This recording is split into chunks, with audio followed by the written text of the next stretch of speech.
This is the greatest car rally ever held, an 18,000-kilometre adventure halfway around the world from London to Sydney.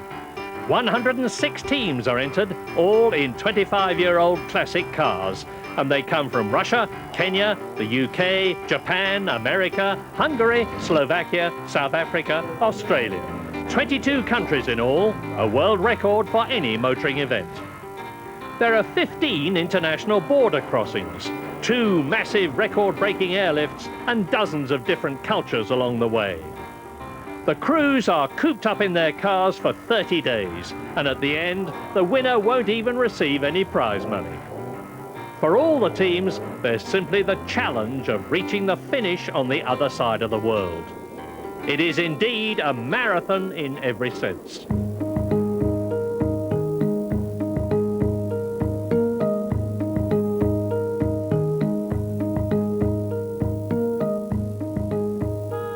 The idea for a classic car rally from England to Australia began in 1968 with the running of the original London to Sydney rally. This now legendary adventure ran non-stop all the way from London through Turkey, Iran and Afghanistan to Bombay. Then, after a 10-day sea voyage over the Indian Ocean, across Australia from Perth to Sydney. It's best remembered not only for the toughness of the event, but also for the remarkable final result. Famous marques such as Porsche, Citroën, Mercedes and Ford were all beaten by a rather undistinguished little Hillman Hunter driven by Scotland's Andrew Cowan. It was one of the biggest surprises in motorsport history. The leader for most of the contest was the British rally champion Roger Clark, but a couple of days from the finish, mechanical problems put him out of the running. This left the Belgian driver Lucien Bianchi at the head of the field. He'd caused a sensation by averaging more than 90 miles an hour or 150 kilometres an hour across central Australia. It was an amazing performance, but on the final run to Sydney, an over-enthusiastic rally fan driving illegally on a closed road crashed into Bianchi's Citroën. This let Andrew Cowan into the lead, and against all predictions, the Hillman Hunter won the marathon and a major place in motoring history. Australia's hero was Ian Vaughan, who finished third in a Ford Falcon. One driver who didn't reach Sydney was English journalist Nick Brittan. His rally ended when he crashed into a truck in Iran. A quarter of a century later, however, he's back again, not as a competitor, but as the impresario behind the historic 25th anniversary rerun of the marathon. Nick Brittan announces his intentions of staging the event in early 1991 with a major coup. Not only is Roger Clark taking part, but Andrew Cowan will once again be driving his famous Hillman Hunter. In keeping with the historic nature of the rally, all the cars taking part must be from the 1968 era. The route will roughly follow the original, although the civil war in Afghanistan means that region has to be omitted. The plan then is to travel along the famous Silk Road to Tashkent. From there, the entire circus is to be airlifted across the Himalayas to Delhi in 2 huge Russian air freighters. These monstrous aircraft are to be used again a few days later on the leg from Bombay to Perth. It's the perfect catalyst to inspire old protagonists from 1968 and would-be adventurers all around the globe to look for suitable old cars from the swinging 60s. After a few months, an important discovery is made in Australia. The second Hillman Hunter from the 1968 marathon, Andrew Cowan's backup car, which was driven by a crew from the Royal Air Force, is for sale in Melbourne. Both cars were built in England by the old Roots Motor Company, especially for the marathon. And after the event, the RAF Hunter remained in Australia for display in motor shows around the country. It was later rallied with great success by numerous drivers, and finally left to rust in a pile of long grass near Melbourne, whence it again fell into the hands of one of its former owners, Bill Bennett. Well, really, I don't think I could describe my feelings when I first saw the car. I was warned to expect the worst, but when I got there I was disappointed, upset, disillusioned that a person could do such a thing to a car with this history.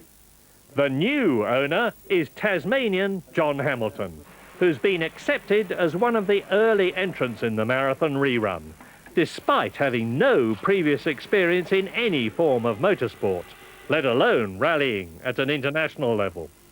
His greatest challenge, then, is not to reach the finish in Sydney, but first of all, to make the start in London. I'll look after it, Bill. Thanks, John. We will, mate. I appreciate it. We'll bring it and show you. Oh, no, I'm going to meet you in Perth. You're going to meet us in Perth? Too bloody right I am. John's plan is to take the car back to his home state of Tasmania, where it'll be prepared to its original specifications rather than being modified for greater speed. The major problem is to work out which parts of the car are original and which have been changed over the years. A difficult task, as only 2 of the cars were built and Andrew Cowans is sitting in a museum in Scotland. After months of frustration, there are 2 major breakthroughs. The first, a pile of notes from England from Des O'Dell, the team manager for the Hunters in 1968. These confirm that even after years of abuse, the Hunter is still in very original condition. The second is a large colour photo of the car at the start of the 1968 marathon in a leading international motoring journal. This now means that at least the correct colour scheme can be worked out. The major part of the preparation is entrusted to Carl Brown, a former rally driver and racer, with John Hamilton's marathon teammate Giles Chapman also playing a key role. After 6 months and dozens of international phone calls, the Hunter is ready for its first event, the 5-day Targa Tasmania rally, which John and Giles must finish to qualify for their international rally licenses. On the way to the Targa, however, there's great disappointment, as the overdrive unit, one of the parts which hasn't been checked, flies to bits and they miss the start. Fortunately, though, the organisers are sympathetic and allow them to join the field on the second morning.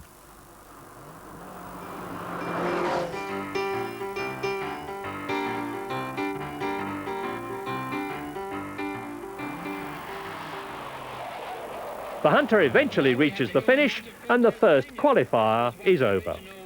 Their next event is a state championship forest rally, which is an opportunity to practice the skills of navigation and also to get used to driving the Hunter on rough gravel roads.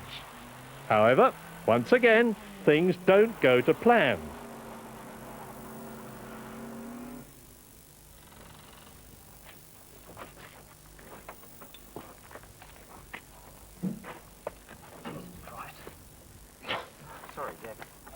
It's a classic case of navigator too slow, driver too fast. Their third rally attempt is much more successful, and the Hunter finishes in a creditable 8th position. However, the preparation for the marathon is far from over. There are emergency food supplies to be worked out with scientists from the Armed Forces Materials Research Laboratory, just in case the Hunter gets stuck in the middle of nowhere. The boffins also advise no tea or coffee, which can act as a diuretic, causing dehydration. The Army's helping out as well, with a fitness program designed for transport drivers, which should reduce fatigue along the way. A long list of mechanical spares has to be packed too, as during the marathon, the teams must do their own repairs. No support crews are allowed. Finally, after 18 months, the Hunter is ready for shipment to England, where the engine and transmission are to be rebuilt by the same engineers who put the car together 25 years ago.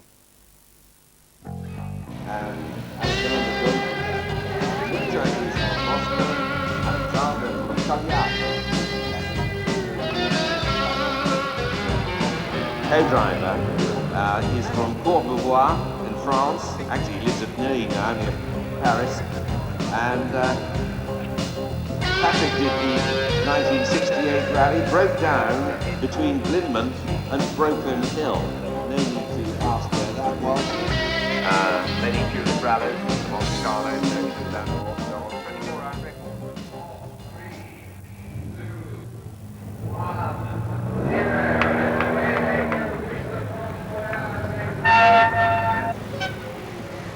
Patrick? Well, this is it. We've made it. It's fantastic, really, because we honestly didn't think we'd get this far. We're running as car number 96, and the cars run at 1-minute intervals, so we've got about an hour and a half to go, considering the first cars have just left. It's been a bit of a battle. We've had a lot of problems, but the car's in pretty good shape. But the best news is that the British authorities have let us re-register the car with its original licence plate. So once again, it's LHP, and we've christened it the Little Hillman Projectile, and our challenge now is to see if we can get the car to Sydney a second time. As the cars head off from London, there's time to check some major changes to the marathon route which have been forced at the last moment. No longer will the cars be going to Tashkent, as it's now impossible to drive through Iran. So there'll be some extra time in Turkey before an airlift directly to India. But first up, there's a run over some rough forest tracks in Kent, which causes problems for Pete Woodward and Tom Grace in their BMC 1800. They've holed the radiator, and it's likely to take a while to find a replacement. Not so fortunate are Graham Adams and Mike Cotter, who arrive late at the Dover ferry terminal in a very battered state. They've overturned even before they leave England, and their once pristine Datsun has now become the chatty daddy. The truth of the matter is we know we can't beat Andrew Cowan, so we thought this is the only other way we're going to get our names in the book.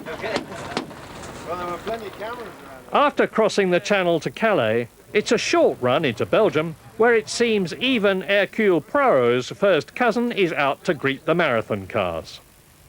There are 4 hunters in the event. This is the number 21 car of Tony King and Basil Wadman, who are relieved to check in on time after some carburettor problems earlier in the day. Graham Adams has made it too, but he'll have a long night getting the chatty daddy into reasonable shape for the rest of the marathon.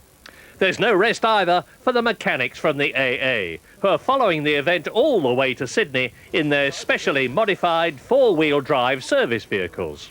5, 4, 3, 2, 1, up. Throughout the marathon, all cars are sent off at 1-minute intervals with the mission to complete each day's run within a specified time. Late arrivals attract penalties, and failure to make the start on any morning means automatic exclusion. Each day, there'll be numerous special stages or speed tests over closed roads. The winner in Sydney will be the fastest car over these sections. The second special stage in Belgium is trickier than expected. A local farmer has run his cows along the road, and the cow droppings have made the surface extremely slippery. David Hall's 1961 Volvo is one of numerous cars which have struck trouble. Another is the number 34 Hunter of Michael Campbell and former British touring car champion Wizzo Williams, which has broken a front suspension arm. They're stuck without a replacement, so Wizzo's headed off to find a garage to do some repairs. No matter though, as LHP has just the thing amongst its boxes of spare parts. It'll be fine until the other can be fixed properly. At the overnight stop in Trier in southwest Germany, the town square becomes an outdoor service centre as the rally crews routinely check their cars. Among those having a good run are the superb little Skoders from Slovakia. And there's good news too for Michael and Wizzo, who've made it with their borrowed suspension arm fitted, which is just as well as fixing the old one wasn't so easy. A little man in his garage, he borrowed his welding tackle and a press. Yes. And I pressed it back into shape a little bit here. Then I ran out of gas. It's a delightful day's journey through France and southern Germany again, as the cars head for the winding passes of the Alps en route to Austria. But the joy of continental travel soon turns to frustration for Giles and John in LHP. A mysterious electrical problem has gradually been getting worse, and just when they think they've fixed it, it appears again. The delays mean they're running late, which will attract time penalties when they reach the night stop at Eagles, if they reach the town at all. Not far from the Austrian border, on a remote alpine pass, the headlamps and driving lights blow out completely, and they're lucky not to drive over the edge or hit anything as they make a panic stop in the pitch dark. The electrics are checked and rechecked, while the alternator and globes are replaced from the spares in the car.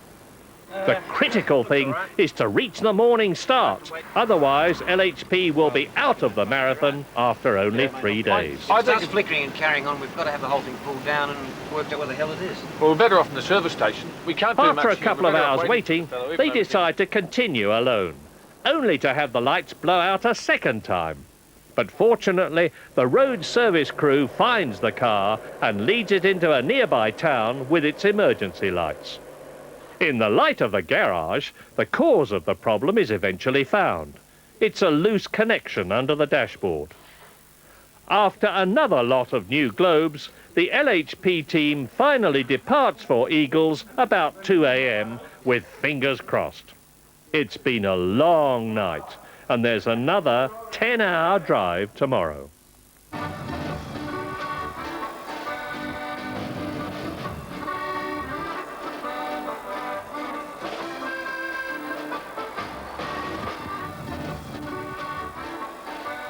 Today there's a major change for the marathon, officially at least. Car rallies are not permitted in Austria, so for the run to Bratislava in Czechoslovakia, the event technically becomes a touring assembly. On the way, there's a short border stop near Salzburg, where the usual meticulous preparation of Brian Ginger and Norm Framstadt has a little hiccup, which is soon sorted out.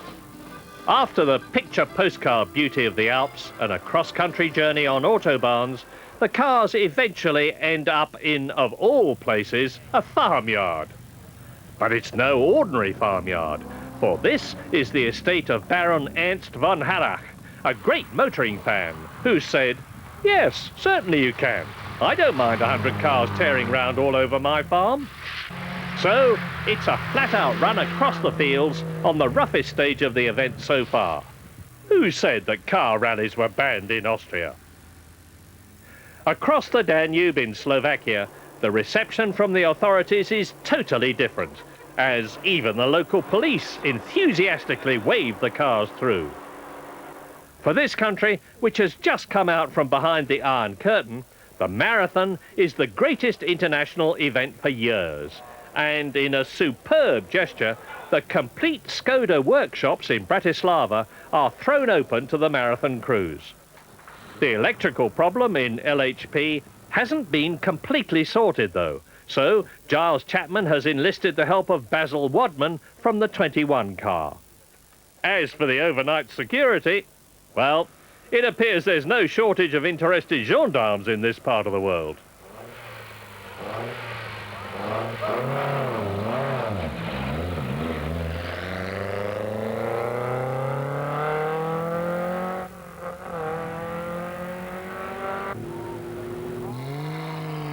It's day 5 for the Ski Kop special stage through the hills of Slovakia.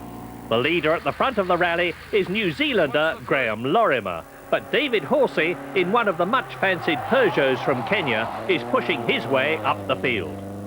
John Taylor's Austin 1800 is one of the few 1968 London to Sydney vehicles in the event, but like most of the original marathon cars, he's finding that 25 years on, it is very much underpowered compared with machines such as the V8 Rovers of Holland's Go Vames and Britain's Richard Martin Hurst. It's much the same story for John Hamilton's Hunter, which is also running to its original specification, especially on the winding, hilly sections where 100 horsepower simply isn't enough to be competitive. Tuck in here. Keep to the left. Keep to the left. Now this is very tight. Slow. Much tighter, Timothy.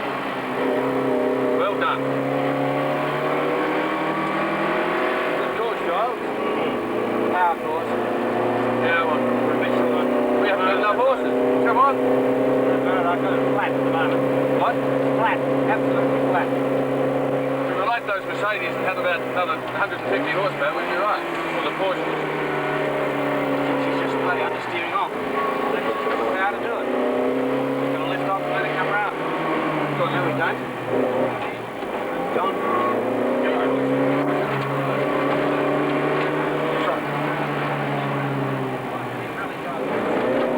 Be careful down this little stage.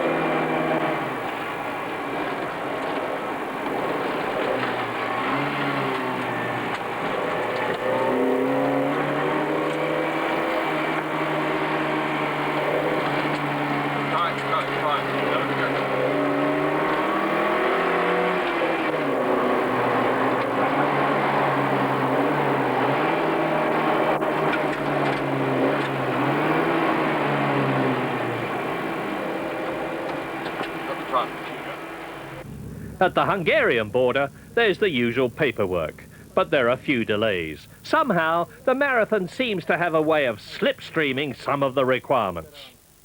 Nevertheless, Lambros Kurifs is amongst those who are finding that running through 1 or 2 countries a day can be a bit confusing, especially when the Hungarian speed limits appear to have a restriction for everything from a truck to a donkey. Or, in this case, a horse and cart, which joins the queue at the start of the special stage near Isazeg. One of the more interesting entries is the Cortina of British journalists John Griffiths and Neville Mariner. It's been christened the Pompidou Centre due to its unique roof-mounted exhaust system designed to cope with deep water crossings.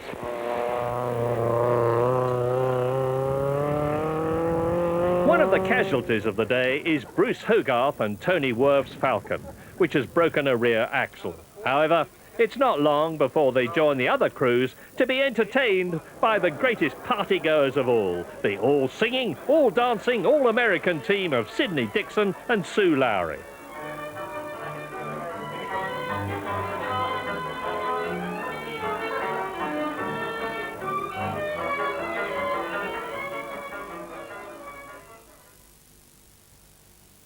Of all the countries, Romania is expected to be the most problematical. But on marathon day, there are only a few minutes delay at the border. But the colour of the Romany gypsies can't cover up the mightily depressed state of a land which was brought to its knees by the Ceausescu regime. The refugees heading for the border and the children who have to carry water because the reticulation systems no longer work are only half the story. Nevertheless, in the middle of the chaos, there are still some people who are content with a lifestyle that hasn't changed for centuries. While most of the incidents so far have occurred on special stages, Japan's Yasuhiro Tokugawa decides to be different when he reaches Bulgaria. He's overturned his escort just before a special stage on a road section with a required average speed of only 70 kilometres an hour. There'll be a few repairs, but not enough to put him off the event. One of the left-hand corner, I just slipped and went off and rolled over once. So that's too bad. My fault. I was driving. Another car which has turned over, but with far less damage, is Gunter and Corinna Stam's MGB. Luckily, all they have to do is replace a couple of side windows. Meanwhile, alongside, Basil Wadman is trying to solve a brake problem with the 21 Hunter.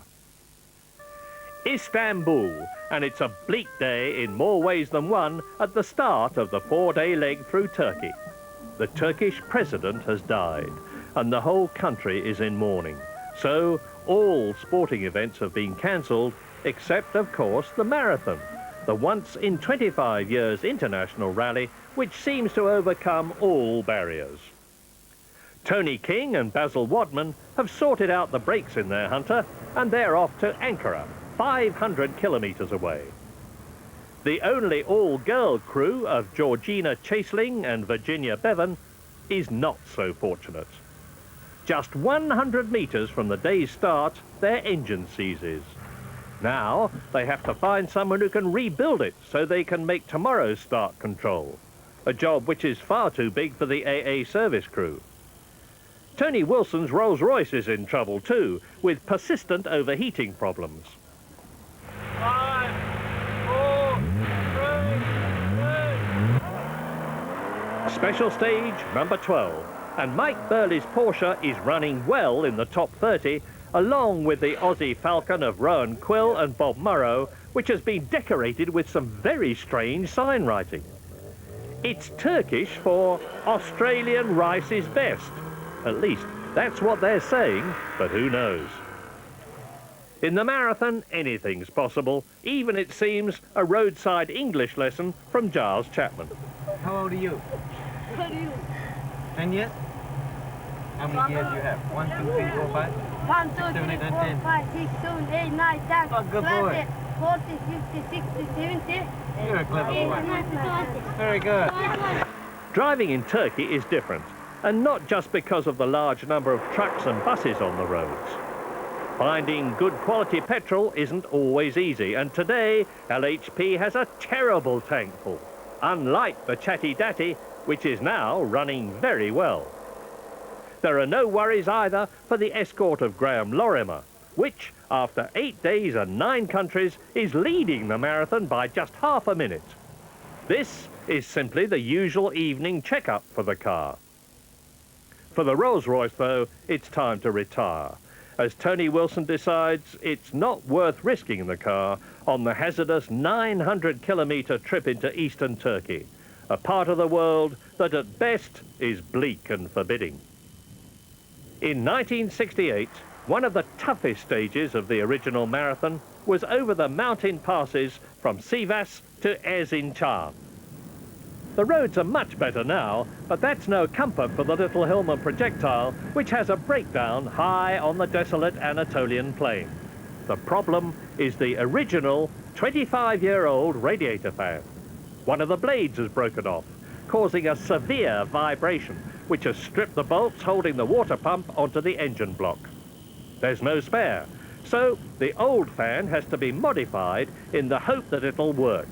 But it's touch and go, because if the old hacksaw blade breaks, John and Giles are stuck. The water pump is eventually patched up, so it's only leaking a little. But the great worry is that the engine will overheat on the rough climb over the 7,000-foot high mountain passes. Things are not looking good as LHP heads for the town of Erzurum, which is still 400 kilometres away. Fortunately, a garage is found, and the young mechanic does his best to find another fan that'll fit. But while the Turkish hospitality is welcome, there's another problem. Nobody speaks English, and it seems that John and Giles can't buy a replacement fan until the morning, as today is a Muslim rest day. There's no alternative but to soldier on and hope that the roadside repairs will hold out for the final 300 kilometres in the dark. LHP has made the morning start and should be okay for the run back to Ankara, but the weather prospects are not so good as the cars line up for a very special stage along a section of the famous Silk Road. This doesn't deter Alistair Caldwell, though, who's determined to drive his Mercedes all the way to Sydney without a roof. He's used to open-top motorsport. After all, he was once the manager of the McLaren Grand Prix team. On the trip back to Ankara, numerous cars are bombarded by children throwing rocks. LHP is one of the victims, but is lucky to be hit only in the corner of the windscreen. The second special stage of Day 10 starts in a village which probably has never seen an international rally before. It's a picturesque run across the hills of central Turkey, but that's no consolation for Dave Bennett in his Volvo. A few kilometres on, he flies over a bank and is out of the event. The final day in Turkey brings tragedy, when the Holden Monaro of Australians Brian Ginger and Norm Framstadt collides with a bus in the Bolu Mountains.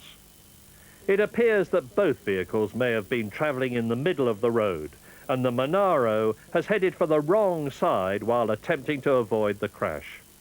One of the Turkish passengers has a broken leg, and Norm Framstadt is badly shaken as he waits in one of the rally cars for an ambulance. However, the efforts of the other drivers are to no avail. Brian Ginger is dead. The leader of the event by just 9 seconds is Francis Tuttill's Porsche 911, as the whole marathon circus prepares for the massive airlift from Ankara to Delhi. Amazingly, only 4 cars have dropped out in the first 11 days. So it's going to be a tight squeeze fitting the remaining 102 vehicles into the 2 huge Russian Antonov air freighters, the world's largest cargo aircraft.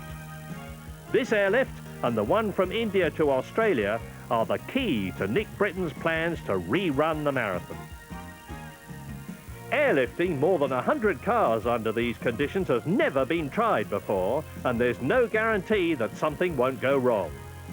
If any of the drivers hits one of the supports for the specially made vehicle decks, the aircraft cannot fly. It's not so bad with the smaller cars on the bottom, but for the top deck, there's a real chance one of the large cars might miscue as it charges up the ramp. It's a tense time for the drivers and for the organisers, especially when there's a last-minute hitch with Turkish customs about a couple of the support cars. However, if all goes well, there'll just be room for the AA service cars and for the Rolls-Royce, which is heading home to Australia. After 3 hours, the mighty Anatovs are fully loaded and ready to take off on time. Nothing major has gone wrong. Nick Brittan's dream has become reality.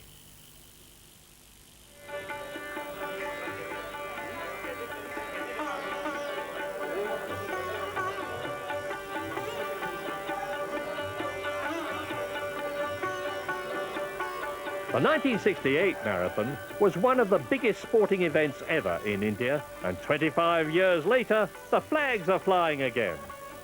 The problem this time is that Delhi's having a heat wave.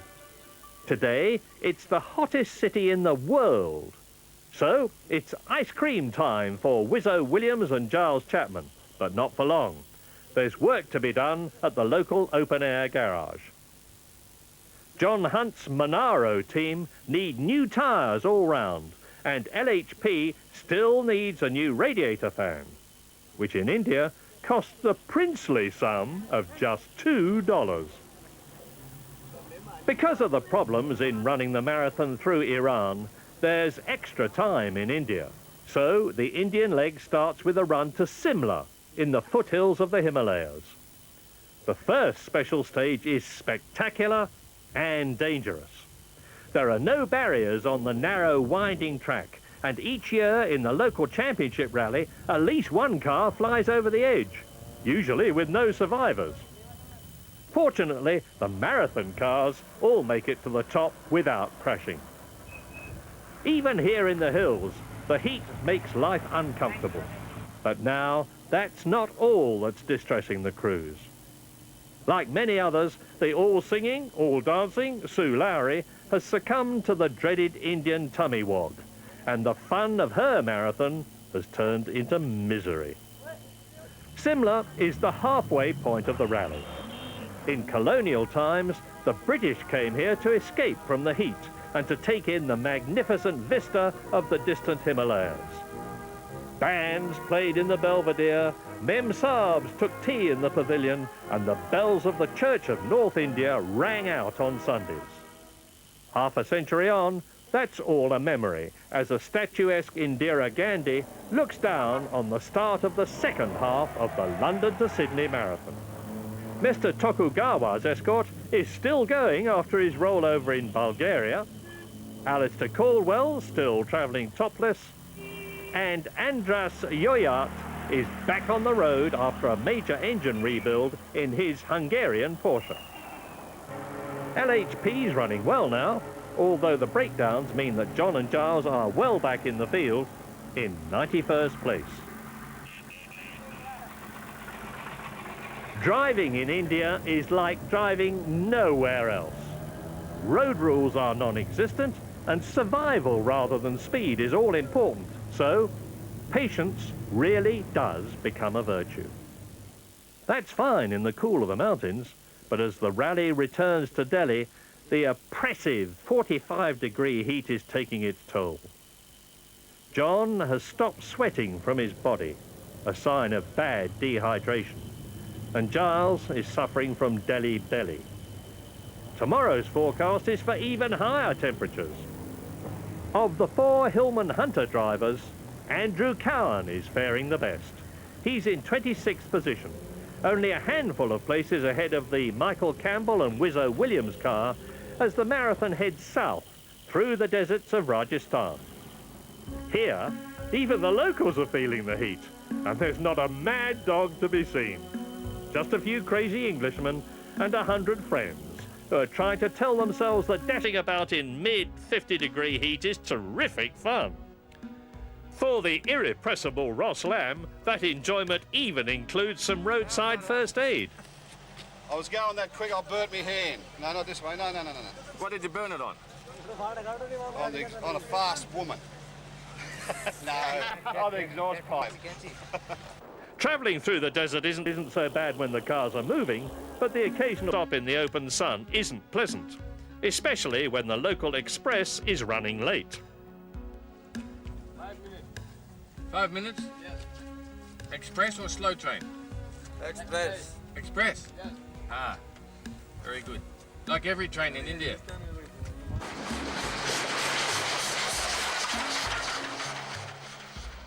The delays in the desert are causing LHP to overheat, which in turn is causing fuel starvation. Raising the bonnet to allow more air past the engine is a simple task. However, cooling the fuel pumps is a little more tricky. John and Giles decide to divert the water from the windscreen washer system onto a towel wrapped around the pumps, in the hope that every time they give the washer a squirt, the evaporation will lower the temperature a little. It works like a charm, and there are no further troubles on the run to Jodhpur. The overnight stay in the magnificent palace of the Maharaja is most welcome, but it really is but a temporary distraction from the desert heat. Like numerous others, Basil Wadman has a severe stomach complaint, and the prospect of another extremely hot day is not a pleasant thought. To make matters worse, there's a hold-up at the beginning of the day's only special stage. Word filters back that the Kenyan driver, George Barber, has crashed his Peugeot and that someone has been killed. The stage has been stopped and the cars rerouted for an even longer journey through the desert heat. Half an hour later, John and Giles find George Barber and his co-driver Mike Bowen at a roadside fuel station, waiting for the local authorities to sort out the aftermath of the accident. The Kenyans have been lucky. It transpires that an old man has stepped out onto the road and that they've wrecked their car while attempting to avoid him. The old man, sadly, has been killed by flying debris. Today is the last day in India. 12 hours drive and 900 kilometres distant is Bombay, the takeoff point for the airlift to Australia. But that all seems a world away as the marathon crews depart the Lake Palace, their magnificent overnight hotel in Udaipur. On board are George Barber and Mike Bowen, who've eventually arrived some hours late. What the rally crews don't realise, though, is that George is under arrest, and it's another week before he's able to leave India. There's even worse news at the start control. Basil Wadman from the number 21 Hunter is unconscious in hospital, suffering from extreme heat exhaustion. His teammate, Tony King, is stunned. The Hunter, of course, is out of the rally. An hour later, another Hunter is in trouble. Mike Campbell and Wizzo Williams have ruined an oil seal on their gearbox, and an AA crew is on hand. Unfortunately, this time, John and Giles can't help with a spare. Nevertheless, as ever, Wizzo is keeping up a cheery face. Bloody hell, I got to get out of this country somehow. Oh, yeah, we'll be there somehow. With the help of everybody. The traffic conditions on the road to Bombay are horrific, and keeping up the required average of just 75 kilometres an hour isn't easy. It's no real surprise then when one of the marathon cars is involved in a major crash. It's the Yellow Submarine, the old Holden of Ross Lamb and John Malcolm. They're not hurt, but 20 passengers in the bus have been taken away, incredibly after being beaten into the ambulances by police wielding sticks. John Malcolm explains the incident. We were driving along, we overtook the bus, a truck came out, hit us, hit the bus, and the both of us went over the edge and we rolled over. Two trucks come at it, we just had to slam the brakes on and went sideways. The truck hit us and then we hit the bus and over it went. That's one way to spend your 40th birthday, though, I can assure you. Are you going to make Bombay? Yes, we'll get, no matter what it takes, we'll get the old girl going, we'll be there. We're going to finish the event. At the end of the most difficult day of the marathon so far, LHP arrives in Bombay only a few minutes behind schedule and well in time to make the early morning airlift to Australia. The Yellow Submarine eventually makes it as well, albeit a few hours late, to be greeted by a very happy Sydney Dixon. You've proven yourself in the London-Sydney Marathon, and so we have a fine badge for you to put on the rear of your car. Steam cleaning the cars for the strict Australian quarantine requirements lasts all night. However, 5 cars fail to make the deadline, including Michael and Wizzo's Hunter, which arrives on the back of a truck just as the Antonovs are ready for takeoff. As the cars arrive in Perth for the 8-day run to Sydney, Francis Tuthill and Anthony Scholl are still ahead of Graham Lorimer's escort. The margin? 8 seconds. 8 seconds after 20 days. The general consensus, however, is that the top order could well change on the outback tracks across Australia. Andrew Cowan is in 25th position and he's quietly confident he can make the top 10. And John Hamilton is optimistic that the toughness of his little Hunter can still mean a top 50 finish.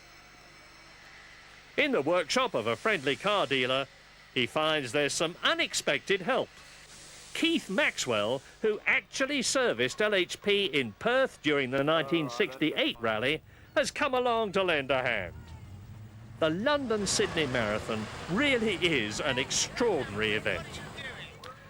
93 cars are still in the field, and apart from Andrew Cowan, the most popular man seems to be Howard Patterson, the original man from Surrey with a sink on top. True to his word, the man from whom John Hamilton bought LHP, Bill Bennett, is there too, as one of the officials for the Perth to Sydney crossing. However, the fun of the street parade through Fremantle is dampened by some very sad news from India. Basil Wadman, who was carried from his car in Udaipur suffering from heat exhaustion, has died without regaining consciousness.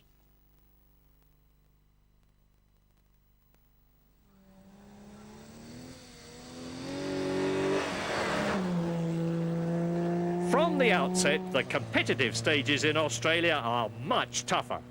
The major problem is dust.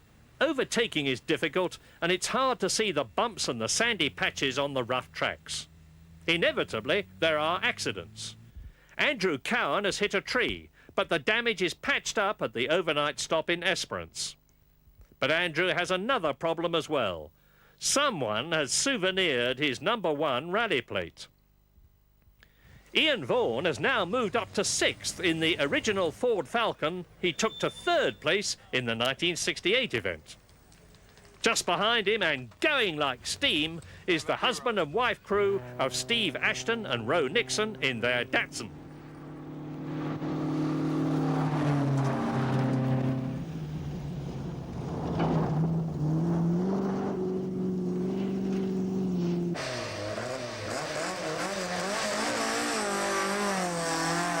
The famous mining town of Kalgoorlie has never seen anything quite like this before. And fortunately for the drivers, but not so for the 10,000 strong crowd, there are no crashes, at least on the special stage around the streets. Behind the scenes, though, there's an all-night session ahead for Bruce Hogarth and Tony Worth, patching up their Ford, which was overturned earlier in the day.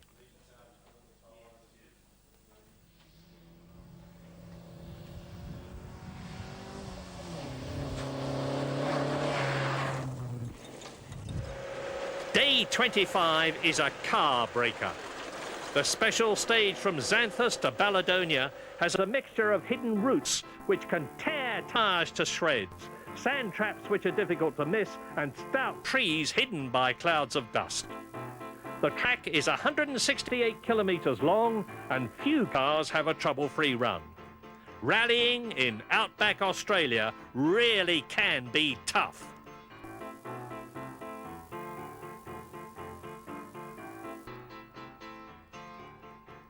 John and Giles get through the stage relatively unscathed, despite running into the back of Freddie Preston's Rover, which was travelling slowly in the thick dust. The distinctive kangaroo bar has minimised the damage to LHP, but the rear of the Rover is badly bent. From Baladonia, the air highway across the Nullarbor Plain allows the crews to lapse into take-it-easy mode for a while. As travellers, though, they're not alone. This man is on a charity run right around the world. It's a humbling sight that in some ways makes the task of driving from London to Sydney seem a little like a Sunday outing. At Ukla, the real extent of the damage suffered on the track from Xanthus becomes apparent. Jenny Brittan's Escort has hit a tree, and former world karting champion Sandy Dalgano has flipped his Cortina. By comparison, the damage to LHP is insignificant. Amongst the mayhem, though, there is some good news. We have got the pommy sink. We picked it up in the bush. Isn't it lovely? It's dented a little bit. We've got, I don't know, we found it in the trees. Anyway, here's your sink, and you owe us a beer. Right, cheers. Great.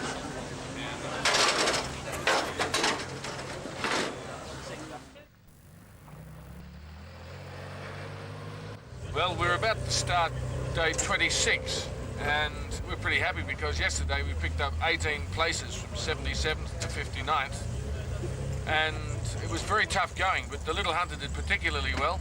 We didn't have any problems, and a lot of other people broke suspensions and ran off the road, so by taking it easy, I think our policy's paid off. But we've still got a lot of long days to go, and today's another 1,000-kilometre run to Port Augusta. Touch wood, we can get there in one piece again. John Hamilton's optimism is short-lived, however, as early in the day a brake line is ripped off by a stone. So there's a hectic run ahead to make up time. But just a few kilometres short of the time control, their luck runs out. A front axle snaps, another of the 25-year-old parts of the car, and LHP is lucky not to run into any trees. The whole front suspension unit has to be replaced. The careful pre-event planning saves the day, as LHP is carrying a spare which has been especially engineered to fit either left or right side of the car. There's no spare brake disc, though, so they'll have to drive at least another 400 kilometres without any brakes on one side, and it's late in the afternoon when the job's complete. There's no alternative but to head straight for Port Augusta.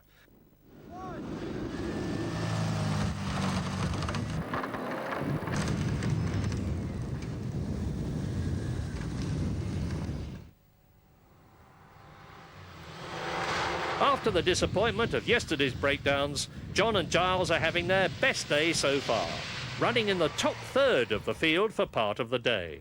But there's still the eternal problem of dust. So it's almost a relief to reach the water crossings of the beautiful Brachina Gorge.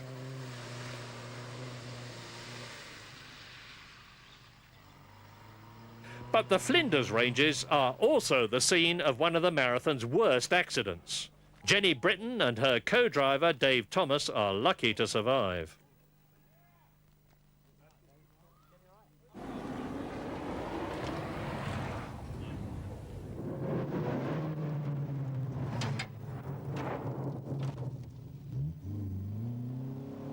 At the time control at Coonamoona Station near Broken Hill, there's another reminder of the great marathon of 1968. The Moorhouse family not only has organised the same drinks for the crews, but they've also strung out the original old control banner, which was parked away in one of the station sheds.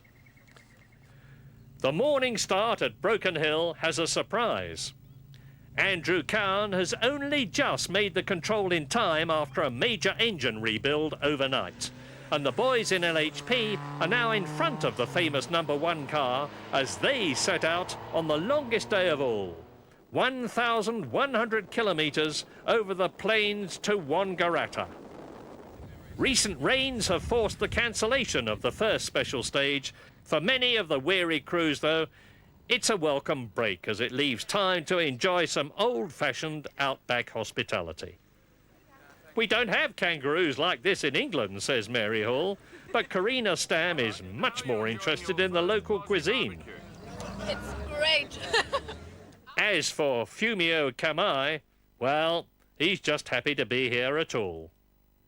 In theory, the special stage through Buckingbong Forest shouldn't be too difficult. It's flat and the track's well marked. However, the dust is the worst of the whole event. Alistair Caldwell's solution is novel to say the least, but it's not really likely to help with visibility as there's no wind and the dust hangs among the trees for ages. Whichever way you look at it, the marathon seems to get more and more difficult. Day 29 is a complete contrast. Many cars strike trouble in the foothills of the Victorian Alps, and there's an unseasonal snowfall over the pass at Mount Hotham. Not a pleasant place to break down. Nevertheless, LHP does so again.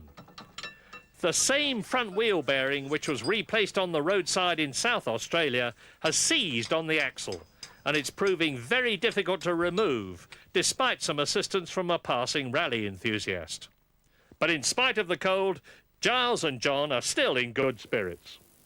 We couldn't have a better thing. Look at this. Welcome to winter in Australia, next to an old shepherd's hut. It's absolutely fantastic. Yeah, we're thrilled to be here. We're absolutely thrilled. The stubborn bearing takes hours to fix, and LHP misses 2 special stages, and with it, any chance of a place in the top 50. The sole aim now is to make the finish in Sydney. It's the final morning, and there's a distinct feeling of it's not over till we get there, especially for the leader, Francis Tuthill, who surely must be thinking of Lucien Bianchi's accident just before the finish in 1968. A bit daunting last day? Very much so, yes.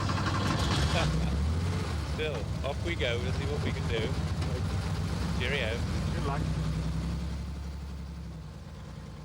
The Chatty Datty is another of the marathon success stories.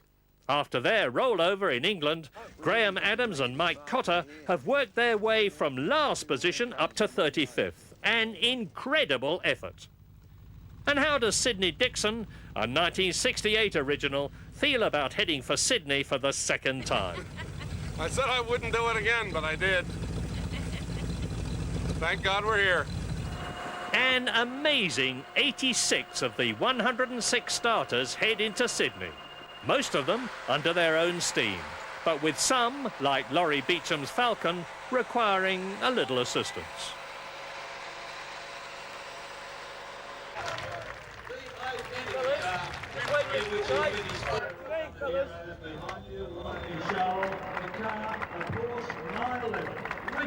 In the end, Francis Tuthill and his co-driver Anthony Scholl are the decisive winners of the longest car rally ever held.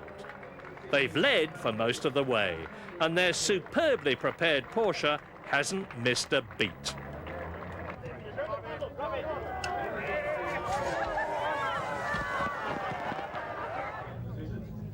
"14 minutes behind are Aussies Ian Vaughan and Barry Lake in the Falcon.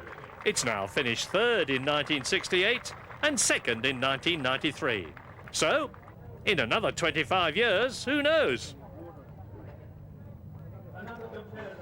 The third car home is the Kenyan Mike Kirkland, who's made a magnificent charge across Australia to finish just 30 seconds ahead of Roger Clark, which just goes to show there's a lot more life left in the old dog yet. Further back in the field, though, there's no less joy as all the teams realise their dream of simply finishing one of the greatest ever motoring adventures. John Hamilton and Giles Chapman are among them, and somehow their 65th position doesn't seem to matter. Most important is the fact that LHP, the little Hillman projectile, has made it to Sydney a second time. And as a bonus, this time it's finished ahead of Andrew Cowan, who's just 2 minutes behind. The Hillman, an Australian entry from Tasmania. John Hamilton, you did it. Well done, well done. Good on you, and it looks great. How was it? That was great fun. Yes, we really enjoyed it. You looked after you, did he? Perfectly. But he's a gentleman, there's no doubt about it. Take it back to Hobart and show it off. Team Tasmania, the Holiday Isle. Good on you, John. Welcome home. Yeah, no, it's great to be here. Yeah, it is. The old car, our little Hillman Hunter now, has done 2 London-Sydneys. There are only about half a dozen cars that have ever done 2 London-Sydney Marathons, so it's a pretty special little vehicle. Very strong, and all we did was drive it.